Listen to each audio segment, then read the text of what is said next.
We're live. Wow. It's a horrible angle. It's a horrible angle for me. There. Not shorter. All right. Not very good at this.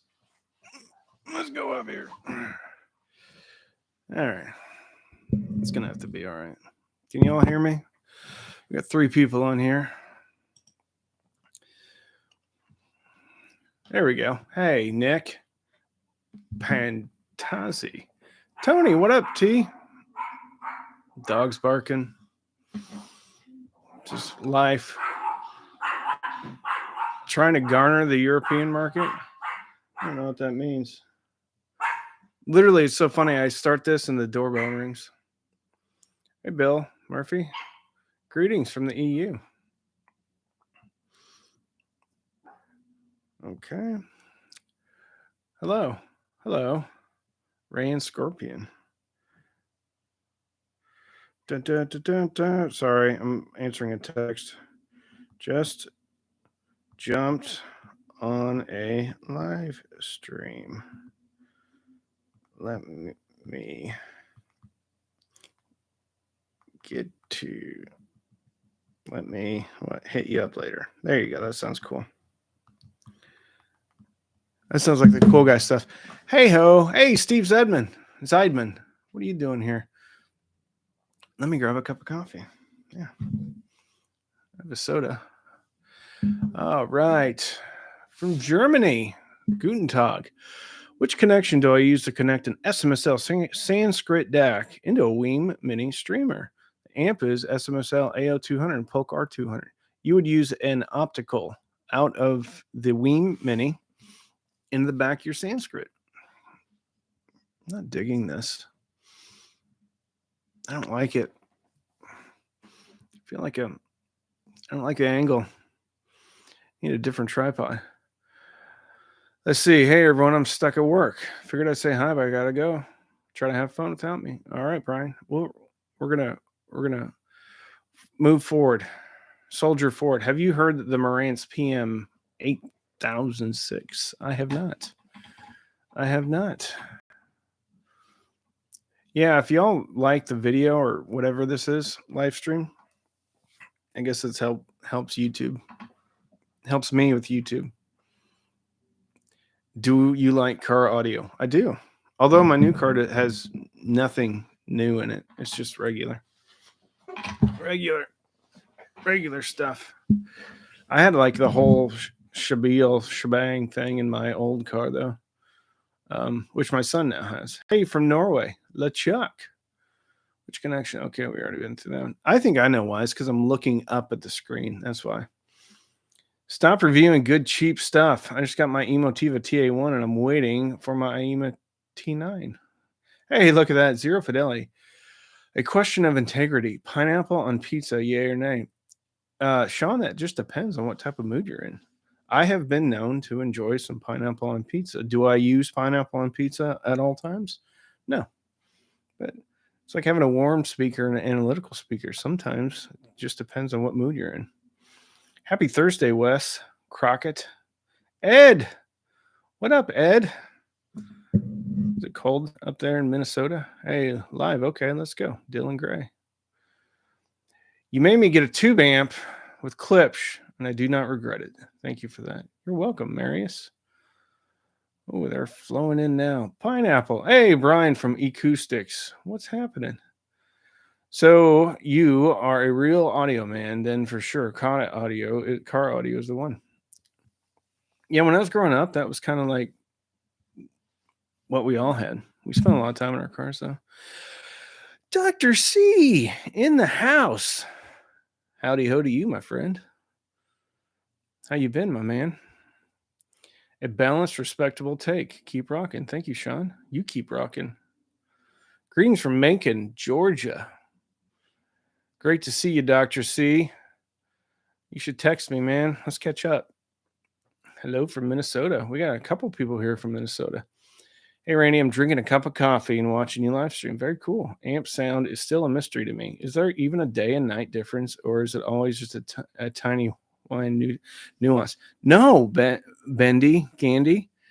And I used to think that kind of along the same lines, it is what it is. But after I've heard a few, like here's a couple of examples. The Iota VX, that stuff, super analytical, super tilted towards the top end. And then I hear things like the Denon PMA 600NE, and that was a lot more focused on the bottom end. So I used to kind of think an amp's an amp, but not anymore. And frankly, an amp can really impact the sound. A lot of the Class D stuff used to have a very similar kind of leaning. Not so much anymore. There's some really good stuff out there that is not super analytical. That I'm delayed in sending you. Don't worry about it, Dr. C. You're all good. You don't ever have to apologize to me for anything. Enjoyed your house tour. You have some expensive stuff, mainly with 2 legs. Yeah. I have a lot of children. They're expensive. They have 2 legs. Let's see. I have a Carver C1 and a Carver power amp that a buddy gave me. What cheap speakers do I hook up to? I don't think Carver's really that low end, rather. I think that's pretty good stuff. Dr. C likes the haircut. Thank you. A little bit thin on top. You have to check out the video tomorrow. I got a real sponsor. Can I do a video on Sherwin Vega? If they'd send me some, I'd love to. I think they have some new stuff out. What up, Feliciano? I've been using the Sony Core with basic amps. It's low-key awesome. That sounds high, top shelf awesome to me. Carvers are kind of retro gimmick from what I understand. I thought Carvers are good. Maybe not. I don't know. Just returned the Yamaha RX A6A. I've never heard that one.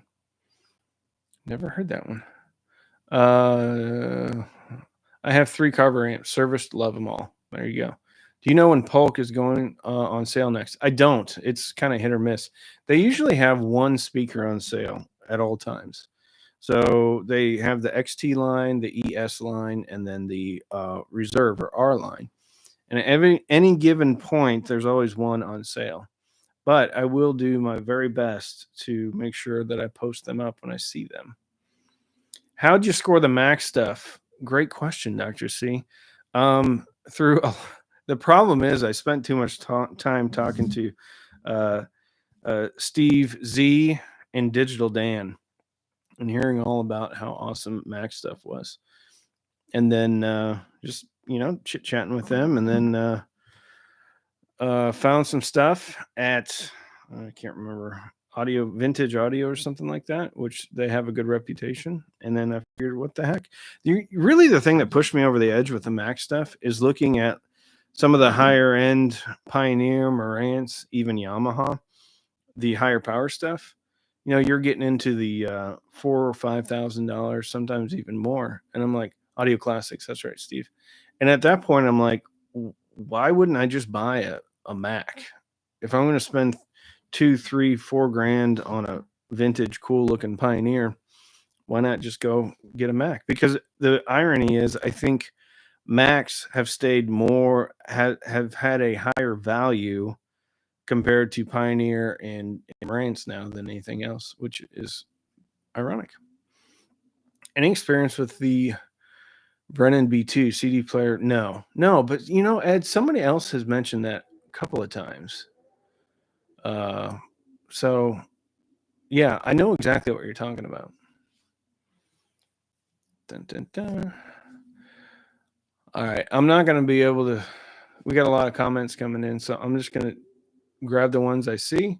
If you want me to read them, I'm not asking for money, but if you want me to read them, pop them in a super chat, and I'll make sure those get top priority. And if you super chat, I'm going to do 50% to Homes for Our Troops. Your JBL A130 review and Emotiva TA100 helped me both. Buy both. Very cool. Great speaker. I got one right back there. Hi, all. I didn't know you did live stream. Ordered speaker flat plaques from Peter Rollins and the speaker kit from Texas. There you go. New Ghost album is really good. Hey, Randy. Somebody else mentioned Ghost just the other day. Thanks for reigniting my love for hi-fi. I've been adding budget items to my vintage equipment lately, and it's awesome. Good for you, Todd. What kind of vintage stuff do you have? Oh, everybody, stop the presses. El Gordo's in the house. Good to see you, El Gordo. Don't be a stranger. Rotel versus Mac. Very different sound signature. Very different. I like them both. Mac is, a lot more romantic and stuff. Sorry, I'm getting distracted. Dr. C says Buchard is ventured in the amplifier market. They have a new Class D. Maybe I'll get one of those. I think. Actually, I think Buchard's sending me the M400 Mark II. I think that's what it is, and then that amp too. So, yeah, that's right. Steve Zeidman, Ghost. Your daughter's a fan. Not cheap, $3K. Well, the speakers aren't cheap either. So, howdy from MotoGP. Very cool. Be safe out there. Wear your helmet. Nothing new from Sherwin Vega. When new speakers come to market, I will be sure to message them to send you some. Cool. A Power DT770 with FIO. Might upgrade the amp first. Cool. What's my favorite upfiring Atmos speaker? Well, Wayne, it's a pair of 30 or 40-year-old realistic vintage speakers. I just set them at an angle, and then I turned on Dirac or whatever room measuring thing I have. It figures it out. I think there's some good options out there from Emotiva. Polk's got some stuff that matches, and lots of folks have upward firing stuff. I don't think it matters. So I want to go crazy and spend a bunch of money on upward firing Atmos speakers. Not a lot of info going up there. Hey, we got a super chat all about Rush. Hey, Cam, I have a Sony DTR DH190 receiver, Shit Modi 3 Plus DAC, and ELAC debut 6.2. I'd like to upgrade to an integrated amp. Suggestions? Well, my friend, you have a few options. If you have, here's the thing. You've already got a good DAC, okay? So you don't need necessarily integrated that has a DAC in it, because at that point you're just kind of your DAC's probably going to be better than most DACs in an integrated, even at like $1,000 integrated. The Rotel A11 is really good. It's $800. If you're on more of a budget, you can look at the Emotiva TA1, but that's got a DAC, so you're kind of paying for stuff you don't need. I would look at some type of, I don't know. What would be cool is like what is the I think it's the Saga. If you can get one, and then that going into a topping PA5 would sound awesome. And that would be that'd come in about the same price as the A11. There's a lot of options out there, but I don't think you need to like spend a bunch of money on an integrated when you already have a decent DAC, very decent DAC. You know what? The Emotiva A2 Mini, and then, but you won't have a remote control. If you need a remote control, though, you can figure out some type of preamp with a remote. We got another super chat. Hello, this is County Sheriff. You are being served a cease and desist from Seth Audio. Breach of contract. Getting a real sponsor. All right. I will file the answer with the county clerk tomorrow. What happened to your amp camp project? It's right over there. It works. Actually, I have another one so that I can do I can do them in abridged or whatever. Balanced. You think that 3030i and DA9 will be a good match? 3030, yeah.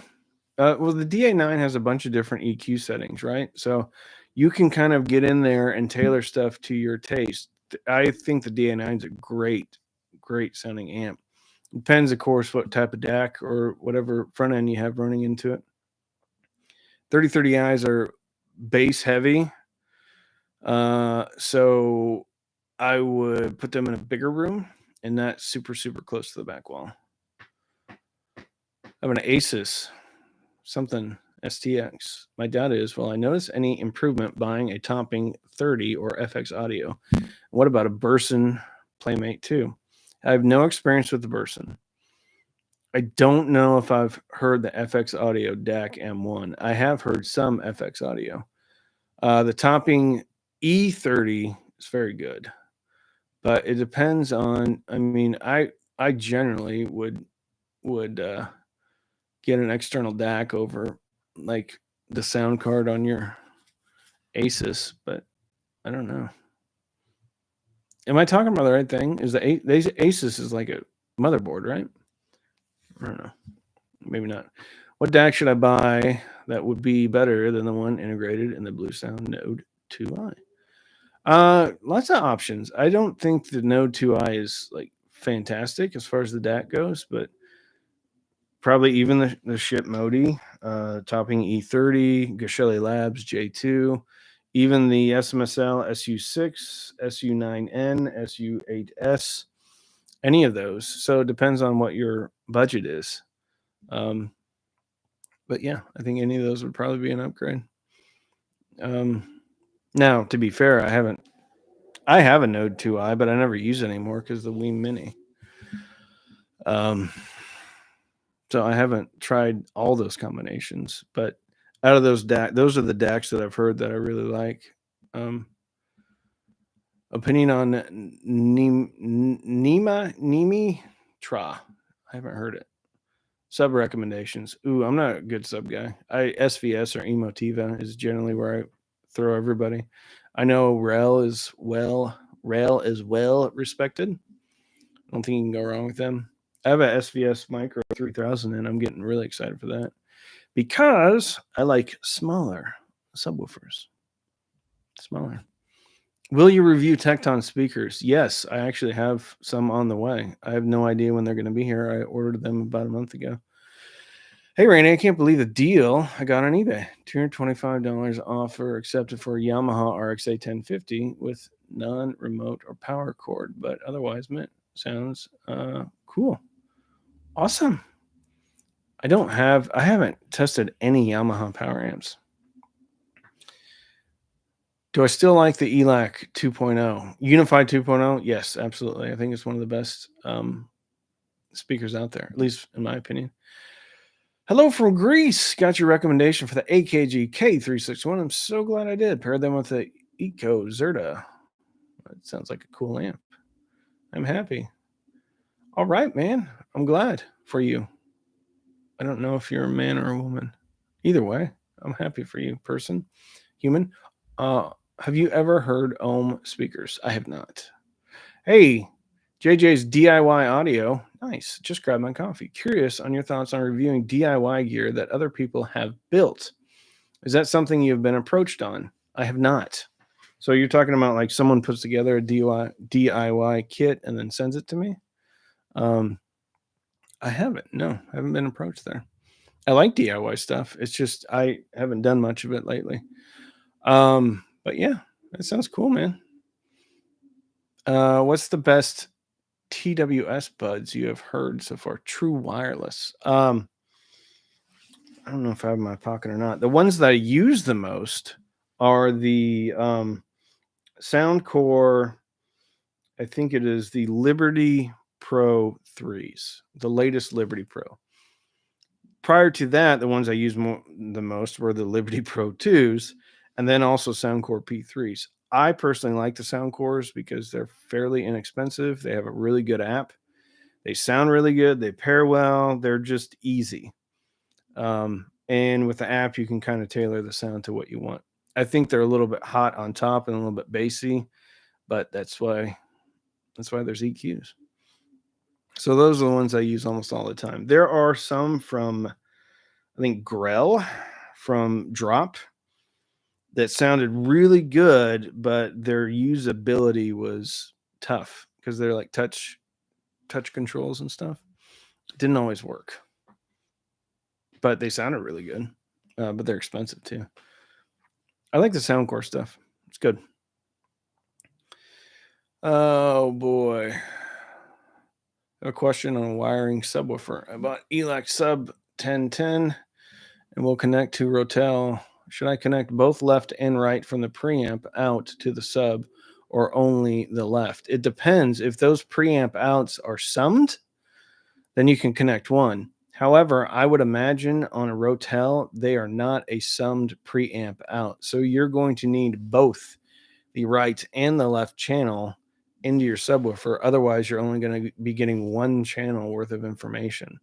Some preamps or power amps like the Emotiva TA1, they have subwoofer outs too, but they're both summed. And then so you'll have a summed subwoofer out on like receivers and stuff that has one outlet. On a lot of other receivers that have preamp outs, there are a right and a left. So you need both that info, unless you just want to hear bass or you just want the subwoofer to have bass from one channel, which I don't think is ideal. Any experience with Focal Coras? I think I may have heard those in a showroom. I heard the cheapest Focal bookshelf speaker, and they were pretty bright. They were really good for 30 minutes. I don't know if those are the 806s though. Wes Crockett. All right, who else? ELAC Unified 2.0 UB52 bought on Amazon tonight for only 200 euros. What? Oh, the UB55, those are good. I like those. Am I psyched and ready for Axpona? Yes, I am. We're going to roll in there like the Hells Angels, start knocking over signs, knocking tote bags out of people's hands, saying, we're here with Cheap Audio Man. Actually, we have a lot of patrons going to Axpona. So that's super exciting. So I can't wait to meet a lot of people. Did you resign from YouTube? No, not yet. For my job? Yes, I did. I'm full-time. Been full-time for about 6 weeks. And it's awesome. It's the best thing ever. Check out the Amptastic Mini 1 from UK. I'll check it out just for that model number. It's a premium implementation of the venerable TA 2020 TriPath chip. Low power, but sublime sound. Man, you should have your own channel, man. Thank you. Yes. I think we missed some up here.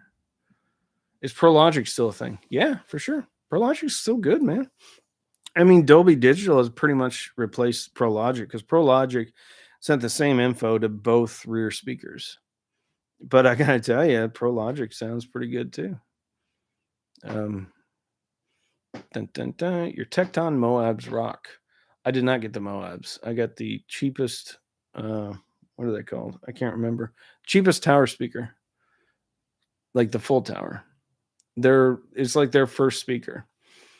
How do you feel about high-end in-ears compared to headphones? Do you see them as equals? I think it depends, right? Because soundstage and like space and stuff. I like them both. I mean, I think it's much harder to get a open kind of a sound from IEMs. Lower, that's it. Not the mini lower, the regular lower. But I mean, I love both in-ears and over-ears. I have a tendency to use in-ears more often though, because they're easier to navigate and I can just stuff them in my pocket. Easier to use, I guess is what I'm saying. You should go to Capital Audio Fest in November. Sure, let's do it. Would you go for Roon or Plex? I like Roon. I've never tried Plex though, but I don't know if Plex has the machine learning as Roon does. Real cheap audio question. I have a pre-HDMI Onkyo AV receiver with vintage new large bullnose Advent speakers. I want better everything. What would you do in my situation?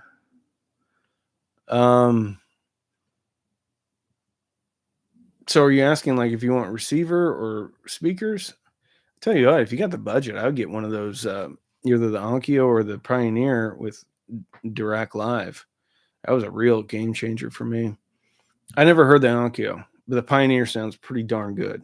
I mean, to the point where I'm like, I don't need like 2-channel stuff. This is so good. Recently bought the Spectre one. Nice pair. Thank you for the review. Any tips using these? Play around with placement, man. Turn them up. Enjoy them. I like that speaker. Love that speaker.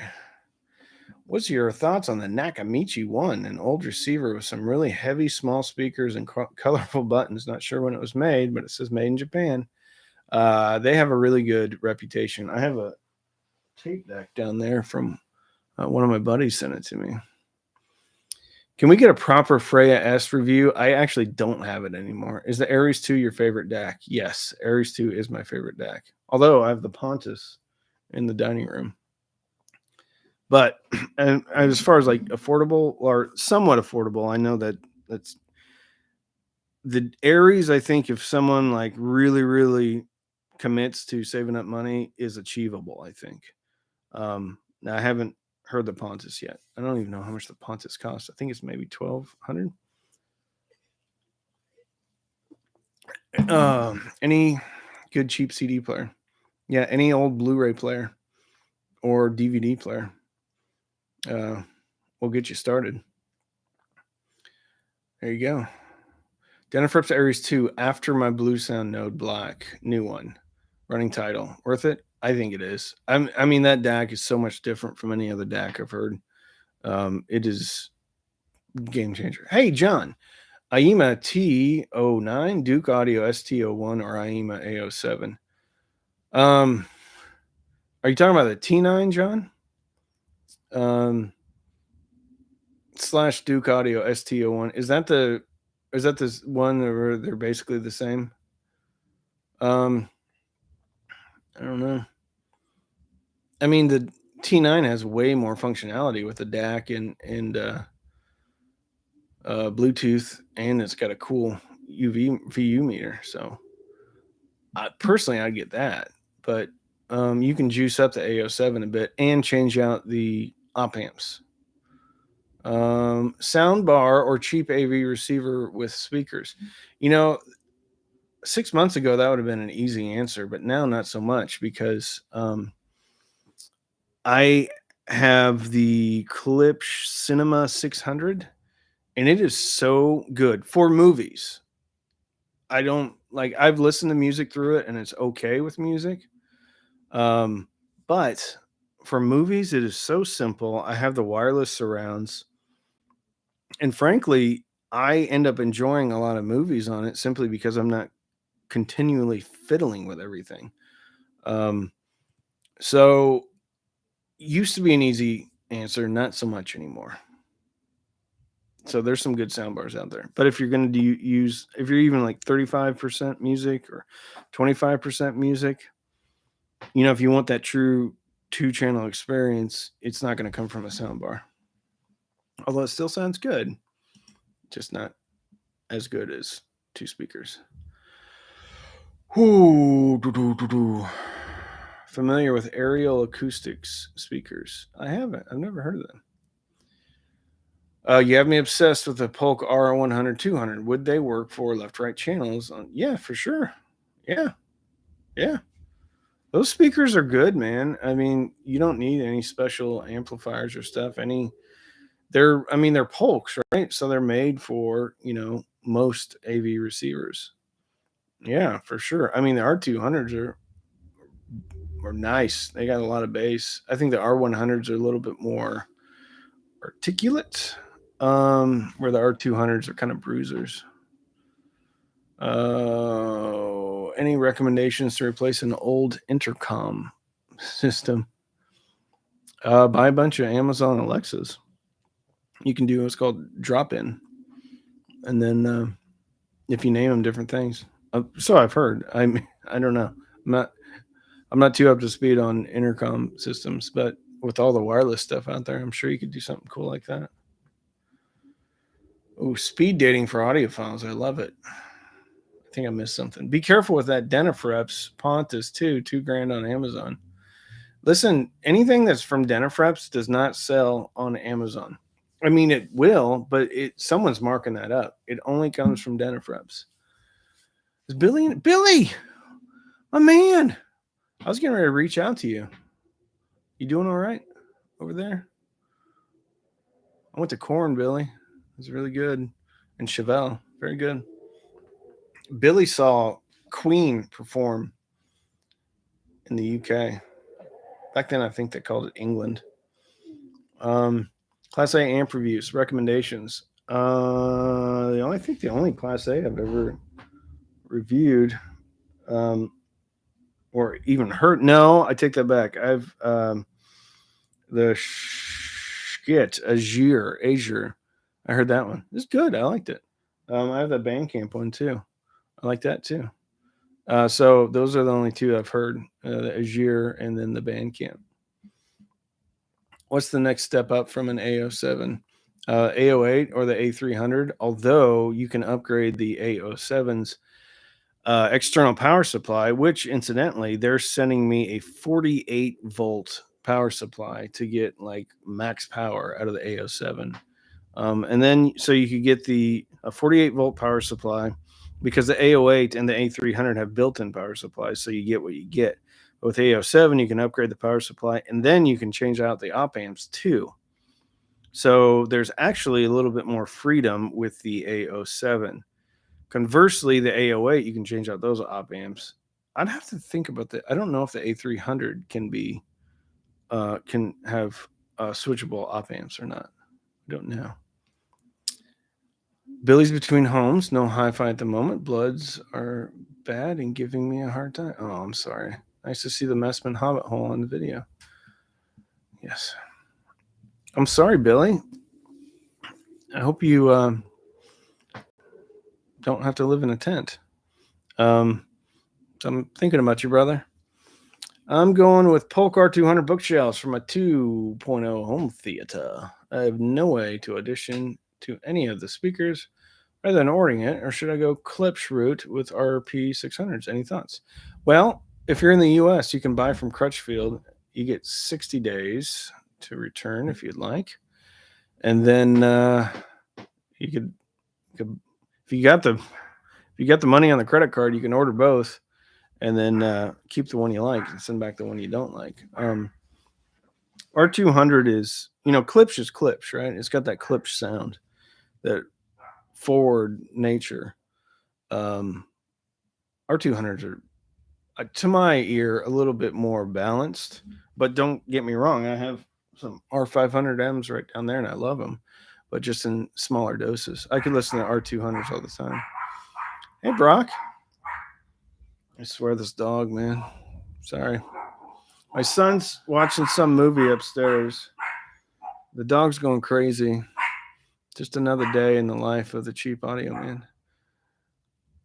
Greetings, K-Man. What is your suggestion on a mini small amp for 2.1 music set up? I have Emotiva B1. Good Bluetooth, USB for flash drive listening and remote use.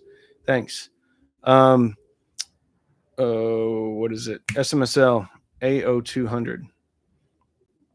Checks all the boxes. Has a USB input, has Bluetooth, has balanced if you want it, has EQ settings, has a remote. There you go. Your free range palm is going that. That's right.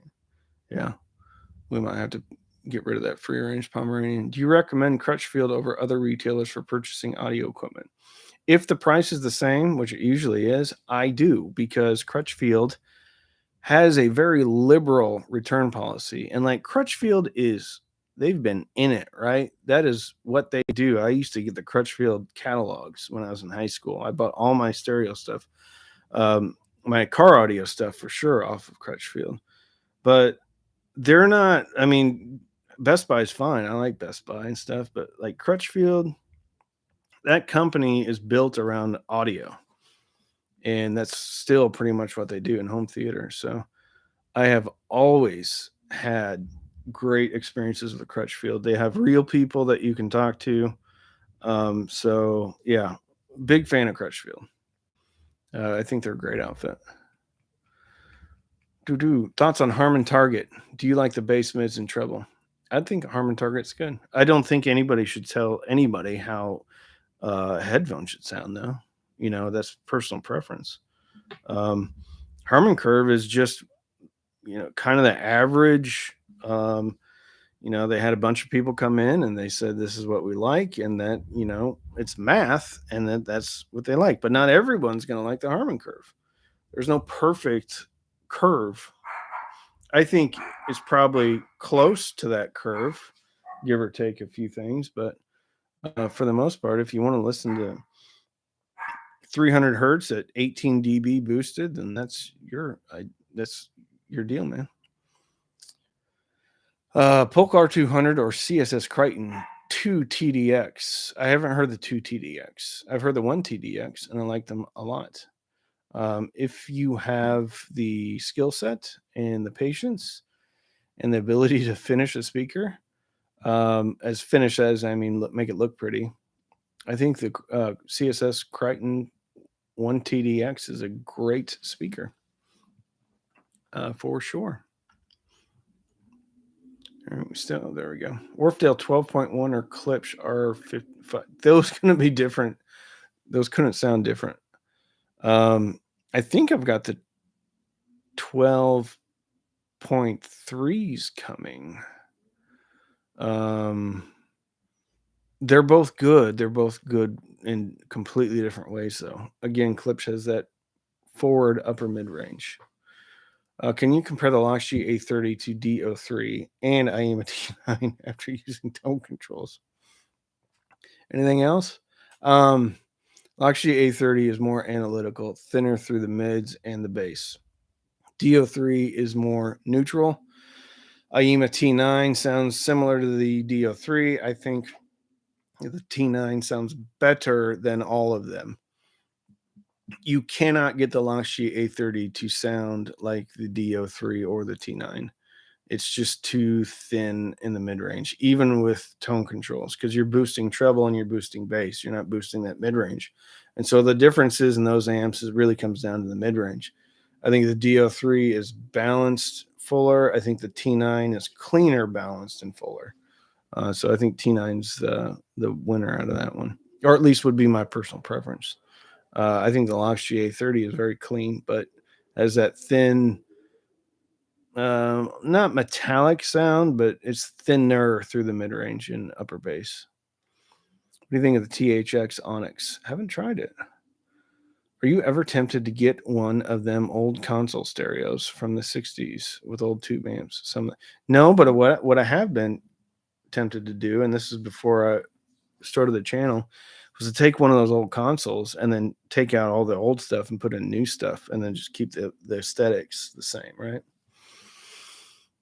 If Korn is a 10, what is Chevelle? Chevelle is actually really good. They were really good. I mean, I liked them. 9. Was Bear Dynamics Amaron worth buying? I've never heard that one. I don't know. I just got PA5. I like it better than the DA9. Yeah, I would too. PA5 is a monster sledgehammer. PA5 is one of the best sounding Class Ds I've heard. It probably is the best sounding Class D I've heard. Have you heard the RP150M? Any difference to the 500M? There's going to be a difference. I have not heard the R150M. I would say they probably sound more similar than they sound different, though. Hank's Pomeranian is at it again. Yep. She's going to be a real handful. Received an old dual 701 turntable. Any suggestions on the stylus? No, I don't. You could pop in. I don't know if probably not. You're not a patron, are you? No, probably not. I'll go into some forums and get some advice from there. People probably have. Well, I don't have any experience with dual turntables, so I can't probably help you very much. Marantz PM 6007 or NADC 338 with Wharfdale 11.1. Actually, if there's ever been a good combo with the NAD C338, it probably would be with the Wharftail 11.1. That amp is pretty hard on top and really forward in the treble. That would actually be a really good combination. Although I've never heard the Marantz PM6007. From my experience with Marantz, though, they're going to have a very different sound signature. And I would imagine the Marantz, if it sounds anything like the Marantzes I've heard, would be too warm on those 11.1s, which are very warm speakers. Have you tried the Mackie? I have not. Do tubes and Chinese Class D amps really work? No, they're fake. They don't work at all. They're not. The tubes are not being used to amplify. The tubes are in what's called a tube buffer, basically the preamp section of the Class D. So is the answer, do they work? The answer to the question, do they work, is yes. Do they impact the sound a great deal? Maybe. It depends. But, I mean, when you start going down the tube rabbit hole, there's every time you change tubes, that's a variable, right? So you could have the 6NJ or whatever it is, variable types of the same tube all sound different, and in many cases very different. So Luca, yes, they do work. Toslink or RCA digital hook Roon nucleus to Cambridge audio preamp DAC. If you have both options, I would try both, and then you decide which one sounds better to you. I like optical Dennis Miller. I just find it easier, and I rarely have a lot of digital coax or RCA. Thoughts on one TDX for near field? Probably too much for near field. That's a big speaker. Marantz PMs. We already talked about that. All right, here we go. Hey, Luis E. Torres, 50 pesos. Is that pesos? Tried any op amp tube rolling? No, but I do have some op amps in here that I am going to try with the A07. Let's see. FX Audio tube preamp in the A07 sounds great. Wonder if Muse's op amp and better tubes are worth it. I would say yes. And I rarely say that without doing more investigation. These are Sparks op amps. I also have these, which are the what is this? Burson. These are Burson, but these were too big for the A07. Not from a socket standpoint, but from a real estate standpoint. So I did not have enough room. Do you see how they kind of are bigger than the actual socket itself? So there wasn't enough room around the op amps to do that. But eventually I'll get something because I bought those. Those are mine. Sparko sent me those. So yes, I would say yes and yes, Luis. The Viking cam, $5, £5, €5. I think we're right. Go buy some coffee or something. Thank you, Viking cam. You're the best. What happened to Ron and Randy hour? Miss it. I talked to Ron today. I think he put out a video today. TCG35, $4.99. Thank you. Viking cam. It was euros. I finally got it on the third try. Hey, Martin. Maybe wait for Polk R100s to go on sale. They're currently $649. Yeah, so the R200s will go down to $649. R100s will go down into the mid 500s. Linton's and Denon 600 NE for really dark and bass heavy music. Yes or no? Sure. I mean, the Lintons sound good on just about anything. I think the 600, that'd be a warm, buttery caramel experience. Have you ever had the opportunity to hear the Bose 901s? No, I have not. Joe, 6640. thoughts on Martin Logan electrostatic. I haven't heard any Martin Logans. I've never talked to them. They've never reached out to me, but they look really cool. I would love to hear some. The thing that always with Martin Logans is, even when I was buying everything, I would always look at the Martin Logans and I'd be like, I just can't, because they're always so much more expensive than everything else. But I'd love to hear him. Ken Hainsworth, thank you, 1999 super chat. Could not tell a difference with the shit Modi 3 between a Weem and IEMA DO3. Does an internal DAC counteract an external DAC? Well, no, because if you're going ship Modi into the IEMA DO3, you would be going into the RCA connection. And so you would be utilizing the Modi 3 instead of the DAC in the DO3.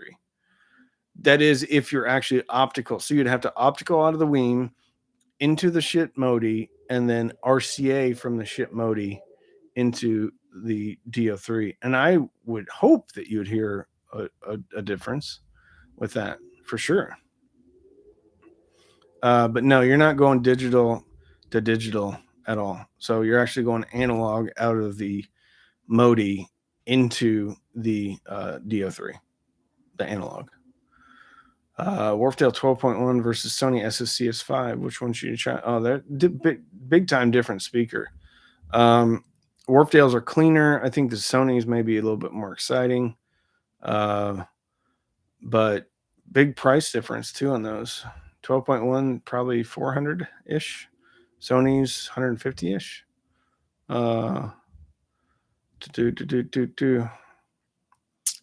Yeah, I like both. Sony's are really good though. Laugh out loud bubblehead. Yeah, these questions are hard. Eric, I don't know if that's talking to me. You talking to me, Eric? You think Topping has a more powerful power amp on the pipeline, something more powerful than the PA5? Well, the PA5 is actually capable of pretty high power. I think they toned down the input level, the voltage level, to keep the noise down.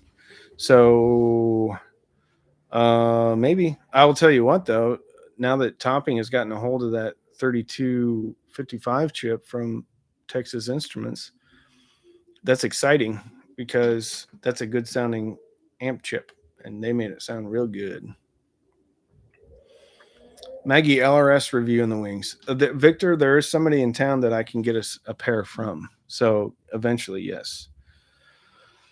Remember those smaller than normal mid-tier stacking separates that Sony and other companies did in the 80s? I bet those would sell well now. I bet you're right. You know, if you go to Project has an entire line of electronics that aren't really well known in the US, but they're well known in Europe. And they have a form factor that's not like the traditional width of regular stuff. Hey, we got another super chat. Martin, here's enough for a Sith Audio coffee mug or a pound of good coffee. Thank you, Martin. You're a sweetheart. Whoo. Eric, JBL are better unless you like the Fluence sound better. There you have it. Parasound has components like that too. The Z series. Very cool. I like Parasound. Try PSB Imagine Mini.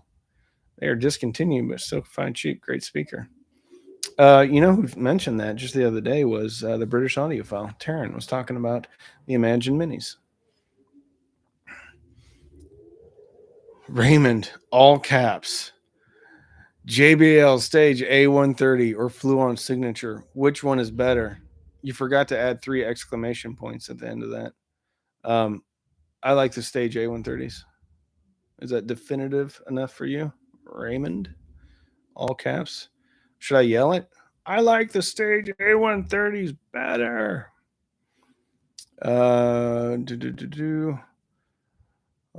Looks like John is replying to somebody else.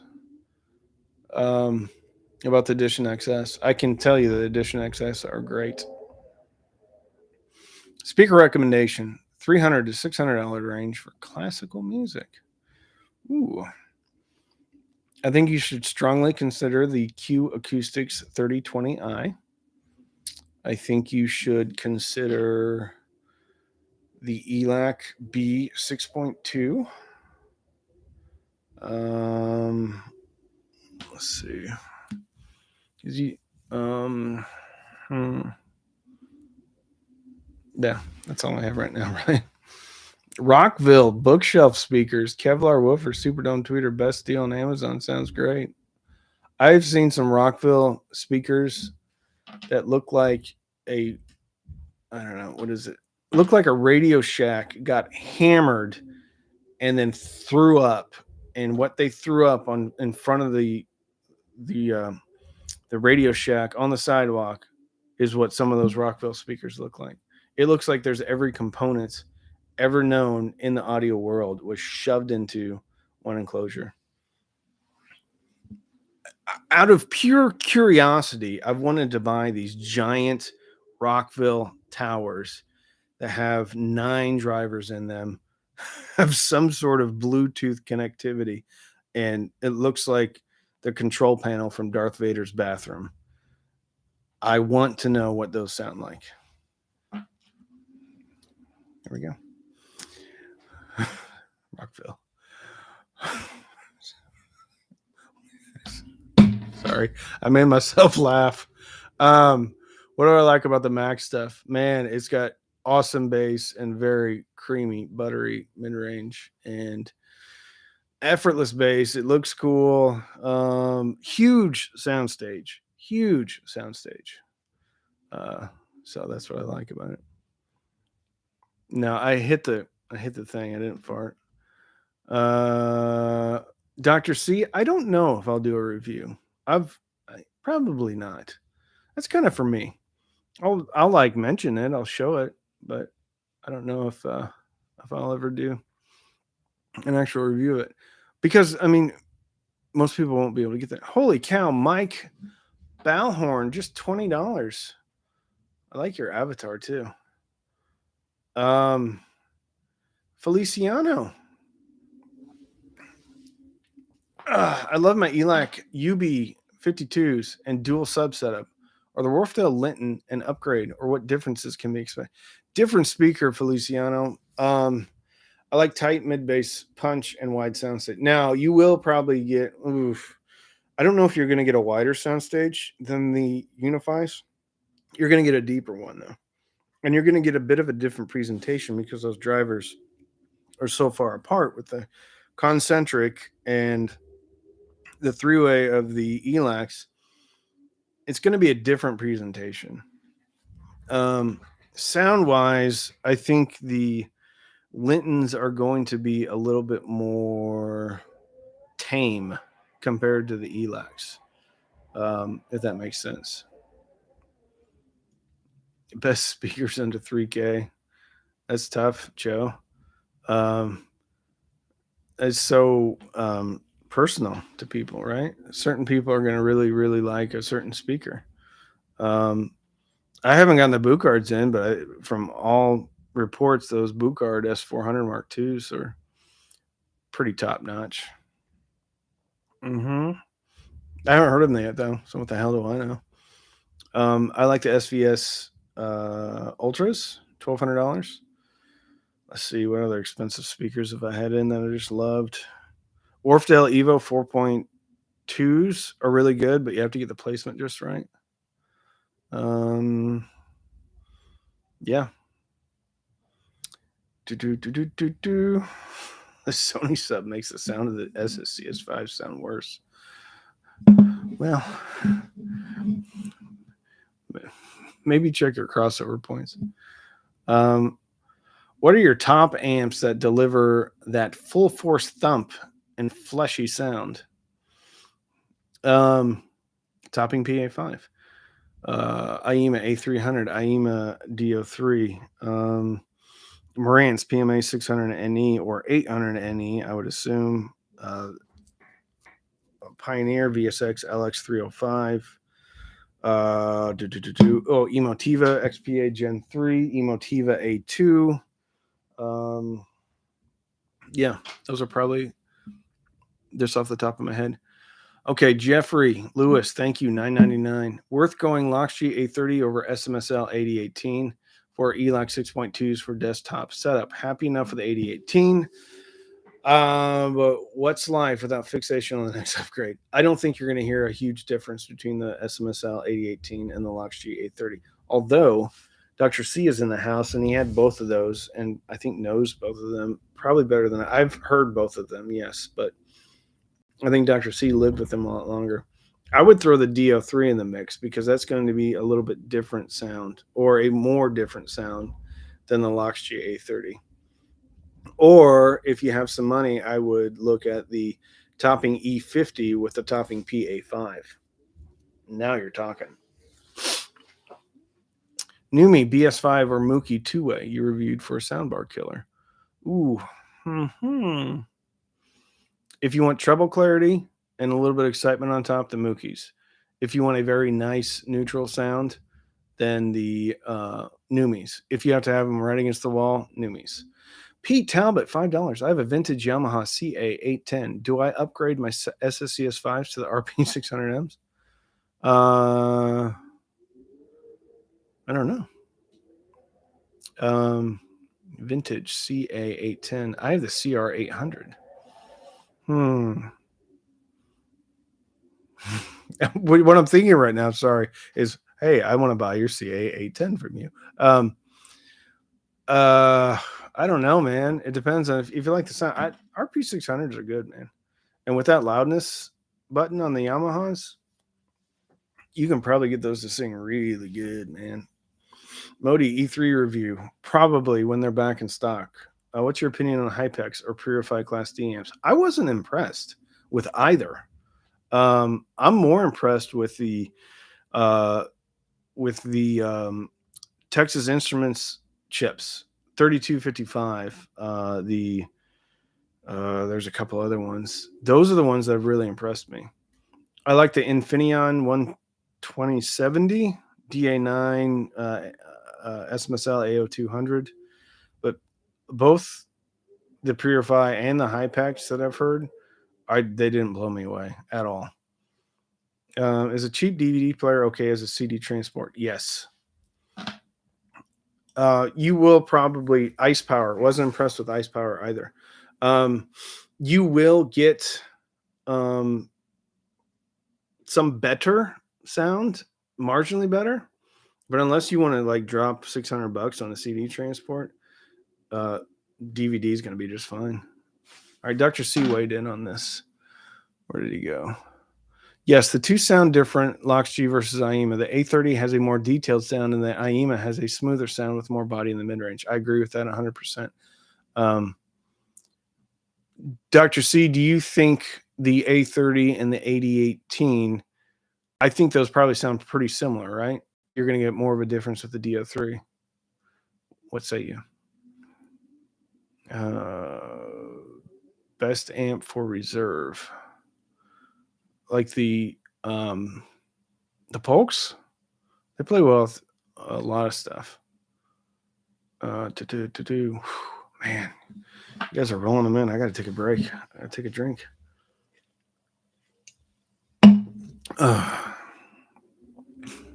Starting to see a lot of used cassettes being sold. Me too. And I mean, expensive. Go to Half Price Books. Look at the cassettes.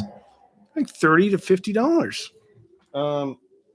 I don't know. I have a brand new in the package remastered Metallica Black Album. If I can get this to focus. I don't know. I think the only reason cassettes are being sold is because they're nostalgia. I mean, that's it.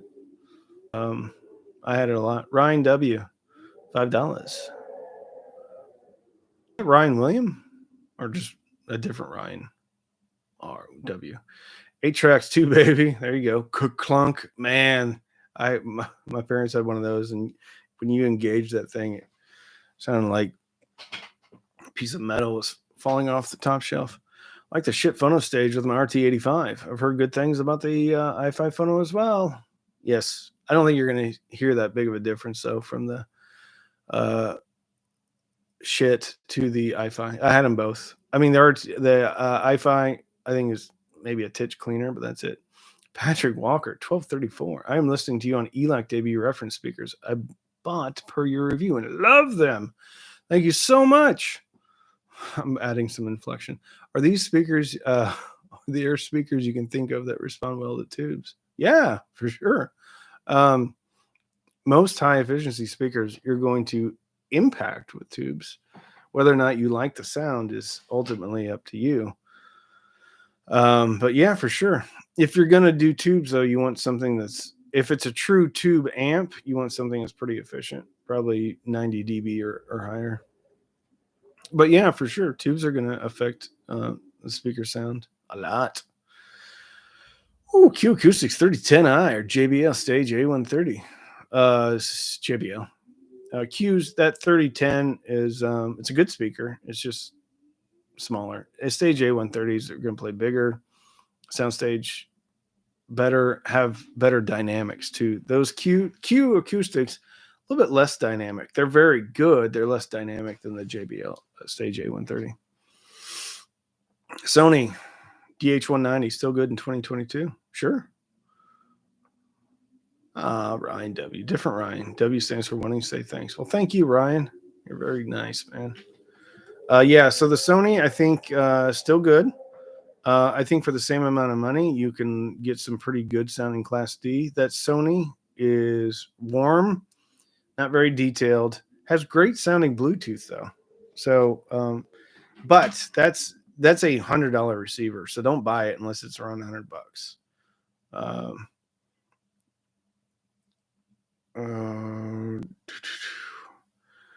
I don't know what Costi Cali is talking about. Yeah, Texas Instruments. People didn't forget that UE22 error. An expensive receiver is good for throwaway. I don't know. Maybe you're referring to like some type of chip that TI made. Could be. I don't know. I don't know what that's about. Please recommend a budget amplifier with Sony SSCS5 three-way speakers for 14 by 11 room. DO3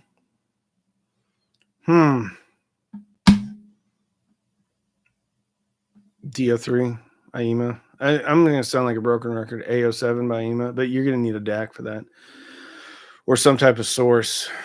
Emotiva A2 Mini.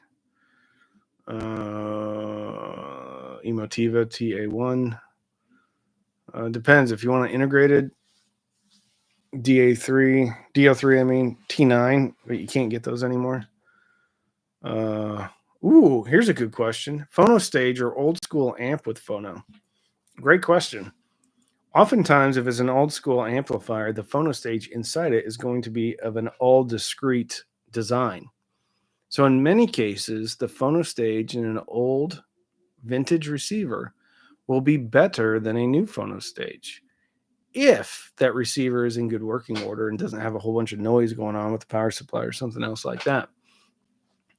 For Phono preamps like current ones, you have to step up quite a bit in the price. Like, for instance, the Project Phono Box S2 Ultra is an all discrete design, but that comes in at $350.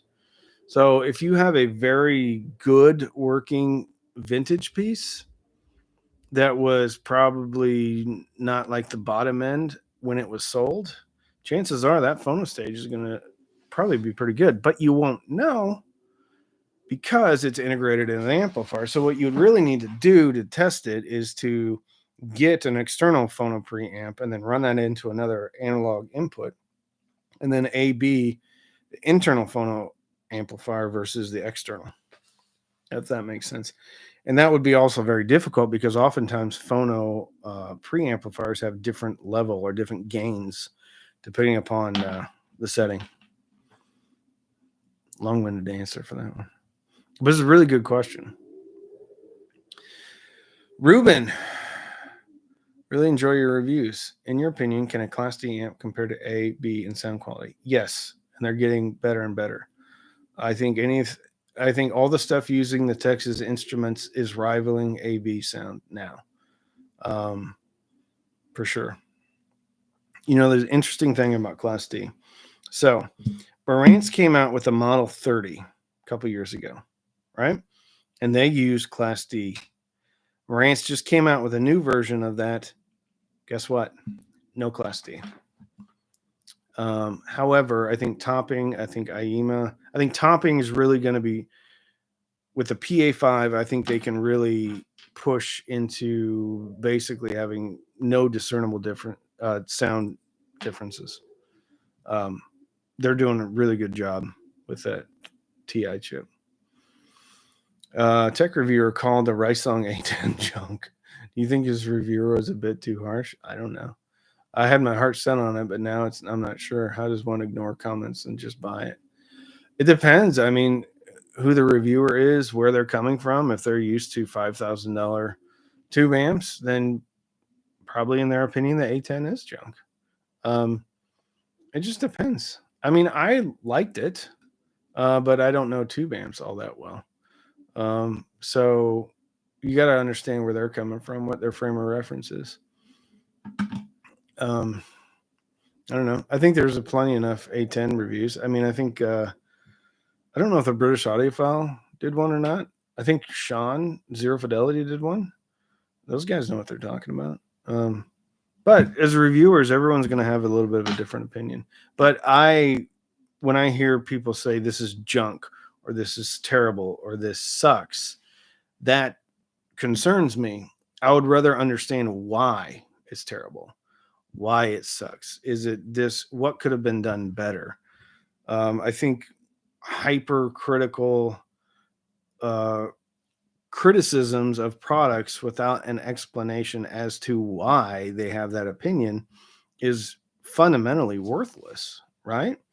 I mean, I can say, like, I had a subwoofer in here that I thought was just terrible, but I explained why I thought it was terrible. Oh, Steve Zeidman said something. He said he had it. It was disappointing. It depends, though, right? It depends on what speaker, what level of efficiency the speakers have. Listen, tube amps are not going to be dynamic, are not going to really punch you with the bass. Tube amps, or if you listen to a lot of acoustic, you want maybe an a little bit larger soundstage. I mean, if you're wanting like big power from a tube amp, you're going to have to spend a lot of money. Do you accept speakers to review, and if an individual pays two-way shipping? It depends on the speaker, but usually for sure. We can talk. You can email me if you're interested. Dr. C says it's one thing to say, it's another thing to altogether to prove it. Bro, Rel is a high-end manufacturer that only makes subs. Yes, they are great. Thanks, Eric. I feel like you're agreeing with me, but that you're angry for something that I did not meet your expectations the way I talked about Rel. I could be way off though. Steve Simon, I felt the A10 was all mid-range and little else. Yes, its soundstage wasn't big. Okay, Steve. There you go. I have yet to hear a true tube amp that I've been, oh my goodness, this is awesome. Ooh, is Todd Trowbridge in here? I didn't see you. Todd, are you in here? If you are, quit being a stranger, man. My phone number changed. I probably need to send you my new phone number. I'm not a subwoofer guy, but if I were thinking of getting one, it would be a Rel. There you go. Not angry. He was answering the other guy. Sorry, Randy. Love you. Oh, sorry, Eric. Being a little bit defensive, I guess. Todd Trowbridge. There he is. The general. They are worth every penny of the new price. Todd. Miss you, Todd. Yeah, give us your phone number. Not everybody. There's certain people that can have my phone number. Send me your new number, Julio. Texas Parasite. Tech Parasite. White Van Hi-Fi. What is the most that a company has offered you to review one of their products? What is the most? Are you talking about money-wise? Like as a payment? White Van. I'm interested in this conversation. So answer me, please. Are you talking about how expensive a component is or how much money they're willing to pay me to do a review? Awesome tube amp. My Leak TL12 Plus 1958 rebuilt twice, close to my Burmester in quality. Hey, Randy, all of your speakers have in-house. What's your favorite overall? Ooh, that's a tough question. Depends on what mood I'm in. I can tell you what my favorite is right now. Right now, it's the Linton, Wharfdale Linton. But that's not to say that that won't change. They're like children, right? You kind of like them. You shouldn't like children for different reasons. I'm sorry. You should love all the children the same. Bad analogy. They're different. So out of my favorites, probably the Linton. I like the ELAC debut reference, and I like the ELAC Unified 2.0. Which child is your favorite? Go with that analogy. It's about to get funny. Do speaker cables matter? I think they can. I mean, I don't know though. I just use 12 or 14 gauge pure copper stuff. White Van Hifi. Here we go. I'm not saying you accepted, but what are the perks? It seems to me that you should get paid by the company, or they're just getting free marketing from you while you do all the work. All right, this is a good talking point here. So, I have actually never been offered money to do a review. I have, in rare instances, been told I can keep a product prior to doing the review. I have, in some instances, been left with the products after the review is done, but I've never been offered payment up front. I have had emails where they say, what are your, what's the word they use? What are your conditions? And I don't have any. I just say, you know, pay for shipping, send it to me. I'll do the review and then, take it back. A lot of the Chinese stuff I get in, they do not want back simply because I think paying shipping would be greater than the cost of, it's cheaper just to leave it here. So that stuff generally stays put. There, in a few instances, I have been left with Cambridge Audio AXA 25. They left that with me. But that's it. So no one has offered me money up front, and I won't take, and I'm not getting on a high horse or saying anybody does. People should do things. Personally, for me, I don't take payment up front, any type of payment up front, whether or not it's for my time or anything else. I'm not saying that people that do that are wrong. That's just personally what I don't do. And so most of all the money that comes into the channel is through AdSense, through YouTube, or through affiliate marketing, and then through Patreon, of course, which is awesome. But no, and I'd rather that people would say, if someone says you can keep the product, at that point, that's a paid review, because I understand that product has in some type of value. So that's basically payment for a review. But if they're going to leave it with me, I don't want them telling me they're going to leave it with me prior to. But generally, that's the exception and not the norm. All the speakers on this wall I've purchased personally. There are a set of Wharfdale Evo 4.1s that I did not purchase, but those are going back actually. Everything else in here I've bought, with the exception of the Chinese stuff. I do have a shit Vidar that they have not asked for back yet, but I think eventually they're going to want it back.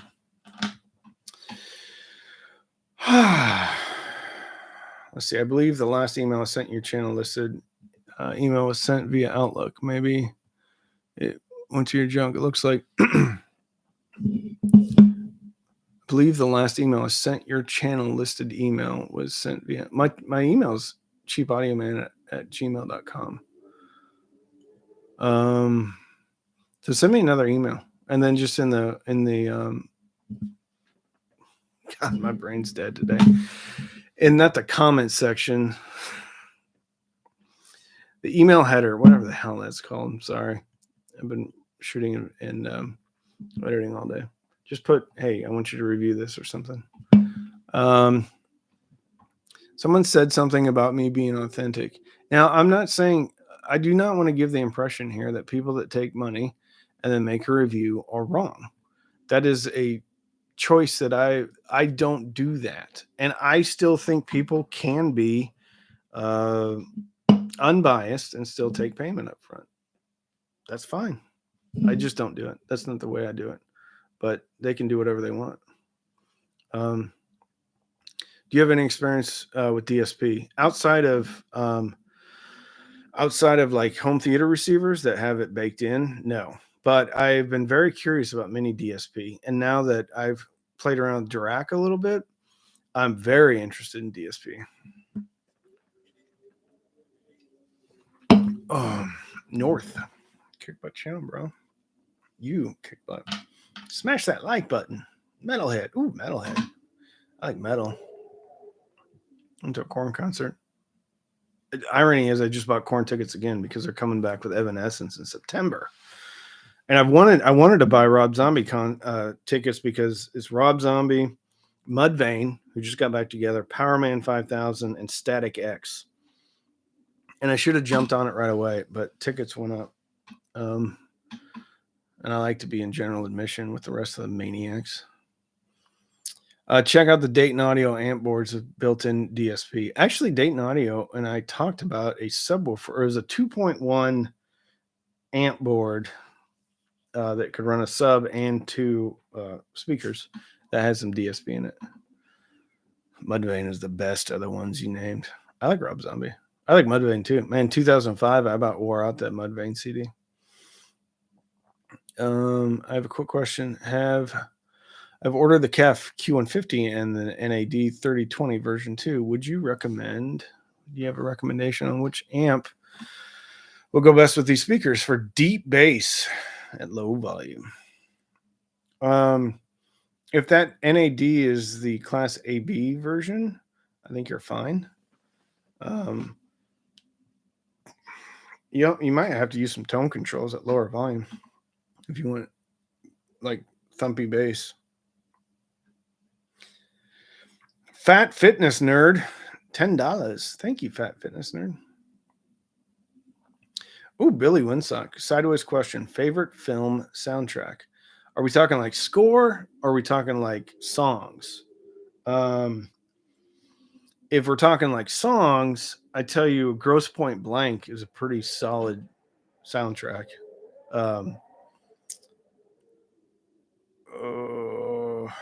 LP. I don't know what that means. Singles. Oh, yes. Single. Very good. There you go.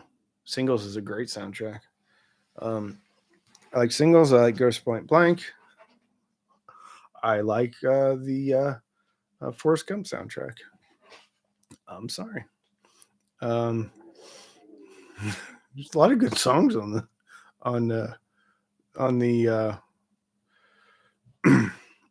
sorry, I can't think. A lot of good songs on the Forrest Gump soundtrack. A Crow. I haven't heard that one. First Transformer movie, great soundtrack. I have the NAD D3020 Class D version 1. Yeah, I'm not a huge fan of NAD Class D stuff. There's just not my cup of tea. I'm not saying they're bad. I'm just saying they don't resonate with me. Tristan Reeder, really enjoyed your room tour recently. I just landed my first teaching job and I graduate this month. Congratulations, Tristan. What are you teaching? That's awesome. Very admirable profession. Very nice. Very cool. White Van, high five, $5. Thank you, White Van. There we go. Dr. C says I had the D3020 version 2 and it sounded a bit anemic. Yes. South of Grace, do you have any opinion about EQ target curve for rock music? I'm working on tuning my stereo system in the SUV. Every Roon tutorial uses the house curve. It depends on the speakers, really. And that's really what EQs are for, right? EQs are for what specific speaker you have. A specific EQ curve is only good if those speakers all have the same response, or all the rooms are the same, or the interior of whatever vehicle is the same. So a EQ is really meant to either make a speaker or a system flat or dial in the sound whatever you like. I have a problem with EQ like target curves, because at that point someone is saying that your music needs to sound a certain way. I think there's good rules of thumb, and I think there's stuff that will get you where you need to go. And I got to tell you, with Dirac Live, whatever curve they used was pretty outstanding because it sounded great. But ultimately, I mean, EQ is really what you want it to be, depending upon your system. So yeah, I think the differentiator with Dirac is it's measuring your room and your speakers, and then it's setting a curve. With Roon, I guess it's doing the same thing. But whatever you want that final package to sound like is really up to you. Wonder what a good system would be for an RV. I don't know. A lot of room in there, a lot of real estate to work with. Mm-hmm. Cheers from Germany. Guten Tag. Like your vids, why the heck do you only have those small speakers? Why do you review small speaker? What about towers? Will we see serious floor standing speakers for review? Well, I've got some in the living room right now. I've done the RP 8000F. I've done the SVS Prime towers. I've done 3 Emotiva towers. I have a pair of Wharfdale towers on the way. So yes, I would consider all of them serious. I'd like to get I've got some Polk ES towers on the way too, I think. So yeah, not opposed to towers. They're rolling in too. Let's see. I just saw someone said, how did you become a discerning music listener? I listen to a lot of music, I guess. A lot of different equipment. I don't know. I don't know what that question means. Does that mean why did I become a music lover? Or how did I become kind of like a YouTube reviewer type? I don't know. Anybody can do what I do, man. Just listen to 2 different speakers and then report the differences. That's it. And then when you've listened to enough speakers or pieces of equipment, you can kind of get a vibe for what different things sound like. Ooh, today's speakers designs incorporate small 6.5-inch and usually are 2-way in design. Speaker designs from the 70s, which use large drivers, 12-inch and above, incorporate through designs, no subs. Yes, I think a lot of that is due to cost, though. Speakers, for the most part, now are made overseas, which means shipping is involved. And out of probably the 50, 60, 70 pairs of speakers I've reviewed, the larger bookshelves almost always weigh 39 pounds packed up in their box, which means that is a design consideration. So people are designing to shipping costs and sizes. So I think back then they didn't have that. They didn't have to worry about that. But it's coming back. You got Wharfdale Linton, KLH Model 5, all the Klipsch Heritage line, JBL kind of heritage stuff. So I think there is a vibe push, kind of a retro looking speaker vibe that people are going after. Magnat has one as well. So yeah, I think you can get great sound out of a smaller compact bookshelf. But just because a speaker has a big driver, though, doesn't mean it's going to be super bassy. I mean, I think the Klipsch Heresy is a great example of that. Klipsch Heresy needs a sub, and it's got a huge driver in it. So just a big driver does not mean that it's going to have a lot of bass at all. At least that's been my experience. There's no replacement for displacement. Yeah, there is. Finely designed crossover. I can tell you, I had the PSB Imagine XB, and I just did a review, and I finished the edit. It'll be up tomorrow for the ELAC BS41. Mica RB42. They outpunch speakers that are 5-10 times bigger than they are. So if you design a crossover the right way to a specific sound, I think you can get and you have a good enclosure design, you can get a monumental amount of bass out of a small package. The Unify 2.0 from ELAC, huge sound, bigger punch than a lot of tower speakers I've had. What is my favorite media format? Well, when I'm just relaxing, vinyl for sure. But just because it's my favorite format, it's not the most used format. One more question. What's your opinion on electrostatic speakers? I enjoyed yesterday's speakers, better sound and no subwoofer. I haven't really heard any electrostatic speakers. I know a lot of people love them.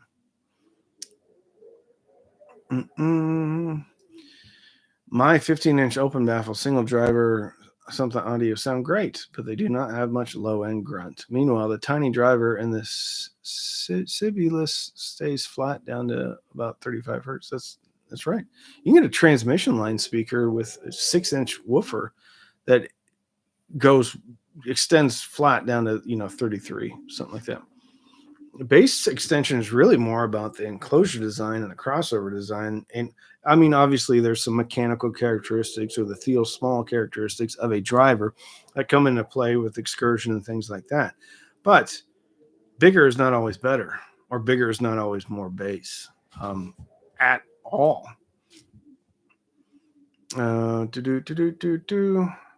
Love the channel, Randy. Thanks for the entertainment. Do you have recommendation for active desktop speakers for limited space? I was considering Edifier 1280Ts. They're big for my desk. I don't know those. I have the R1700 BTS, or at least I did have them, but I gave them away.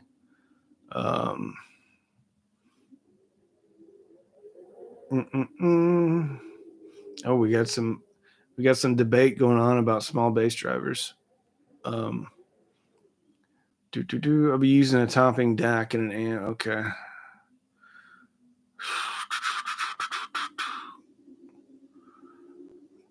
Douglas bass. So we have some people digging in about woofer speaker size and stuff like that.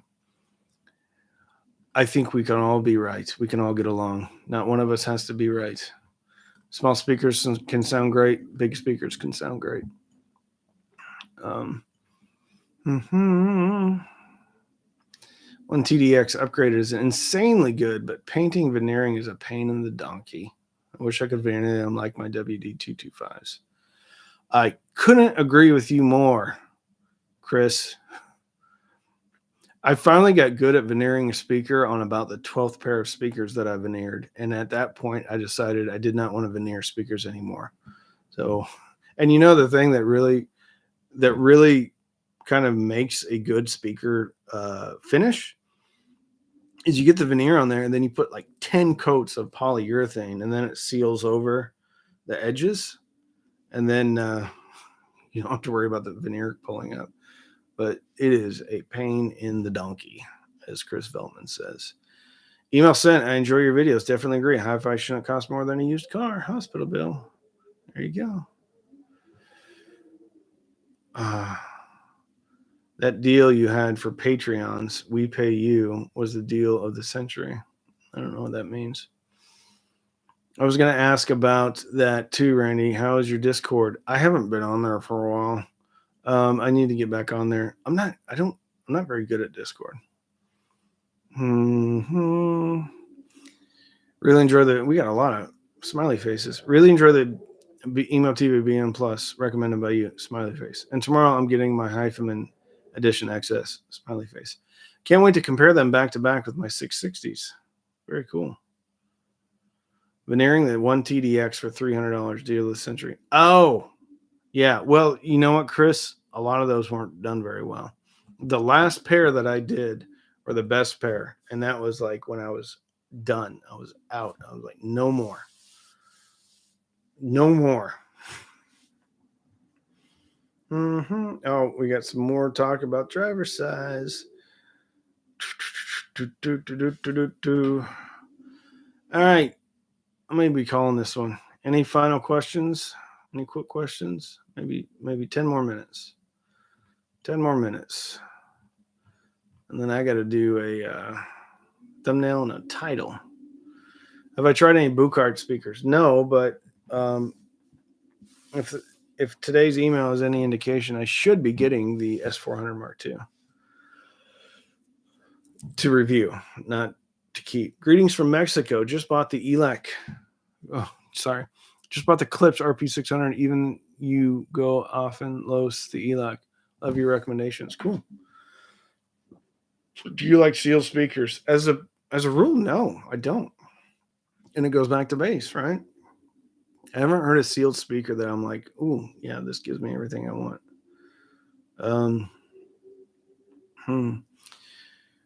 First tube gear to get. Can't find any obvious choices that will last me a while. I'm not really good. I'm not up to speed on tube stuff. I've been torn between those S400 Mark IIs and KLH Model 5s.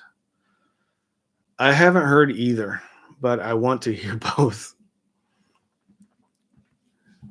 How did your family like the tour of your home that you gave to all of us? I did not mention it to any of them. Did I miss that at the start of the stream? Okay. Any plan to review Dyn Audio? No, I haven't reached out to them. They haven't reached out to me. I have no issue with Dyn Audio. I just haven't ever talked to them. Come up to Minneapolis sometime. I'll take you out for a Juicy Lucy. I haven't been to Minneapolis for a while. Billy, good to see you, my friend. Although I just see your pirate. I hope to be back Sunday morning soon. Well, get some rest. Take care of yourself, man. And I hope the best for you. Got some text messages. Did you know Pioneer Elite AVRs in 2016 Plus used Class D amplification? No, I didn't know that. You know what type of modules? I'll have to look that up. I didn't know that. When I picked it up, it did not feel like a Class D. It felt like I had a very traditional power supply in there.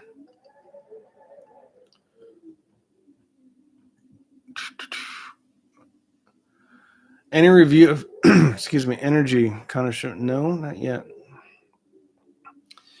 All right. A couple more minutes. Any more questions?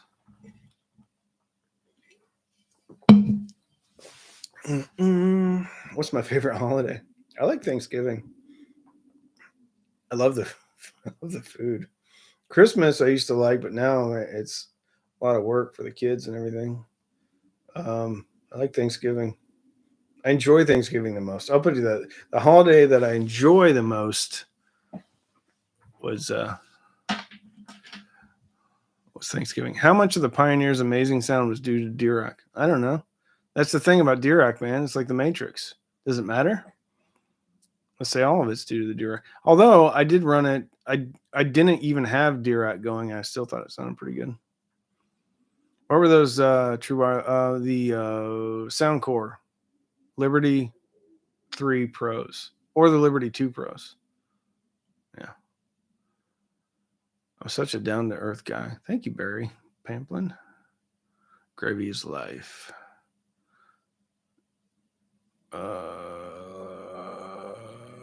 Thanks, Cheap Honeyman. I got an RCA output in this device, and on the other has a balanced input. What can I put in between that makes a good connect?